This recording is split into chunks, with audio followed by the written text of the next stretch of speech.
نبی کریم صلی اللہ علیہ وسلم تک یہ خبر پہنچی کہ امیہ بلال پر کلمہ توحید پڑھنے کی وجہ سے اس قدر ظلم کرتا ہے، تو آپ علیہ الصلوۃ والسلام نے خواہش ظاہر کی، ہلکی سی، کہ بلال کو اس سے خرید لینا چاہیے۔ بڑے بڑے مالدار اور بھی تو تھے صحابہ، اور بھی تو لوگ تھے۔ ابو بکر صدیق وہاں سے سیدھے اٹھے، جا کے امیہ سے کہا کہ بلال کو میرے ہاتھ پہ بیچ دو۔ کہا کیا کرو گے تم؟ نہ یہ لکھ سکتا ہے، نہ یہ پڑھ سکتا ہے، ایک بے عقل، بے شکل،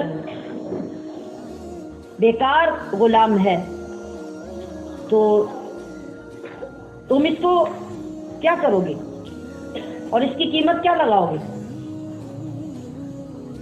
کہا کہ میرے پاس گورا چٹا، خوبصورت، عقل مند، پڑھا لکھا ایسا غلام ہے جو ایک قسم کا میرا اسسٹنٹ ہے، میرے آڈٹ، میرے حساب کتاب سارے وہ کرتا ہے، میرے بعد میرا سارا کاروبار میرا وہ غلام سنبھالتا ہے، بلال کے بدلے وہ مجھ سے لے لو، بلال مجھے دے دو۔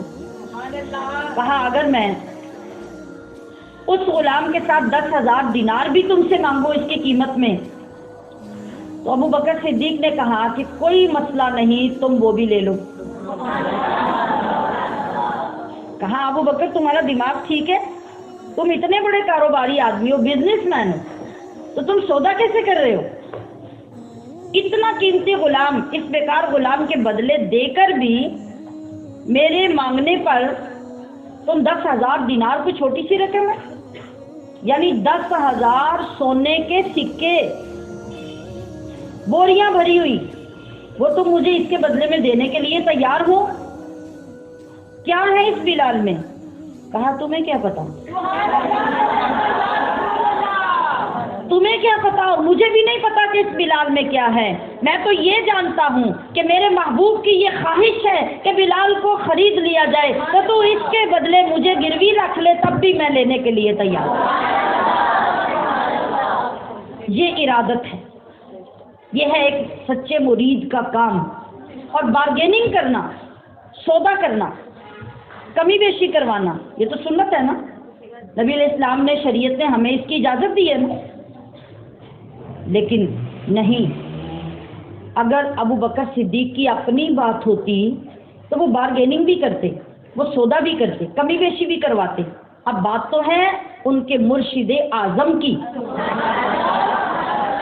بات ہے محبوب خدا احمد مجتبیٰ کی، آپ کی خواہش اور آپ کے ایک ہلکے سے اشارے کی۔ اب ابو بکر صدیق کی محبت یہ بھی گوارا نہیں کرتی کہ جو چیز محبوب کے لیے خریدنی ہے میں اس کی قیمت کم کروا کے خریدوں۔ آپ نے کہا جو تو مانگے گا میں وہ سب دینے کو تیار ہوں۔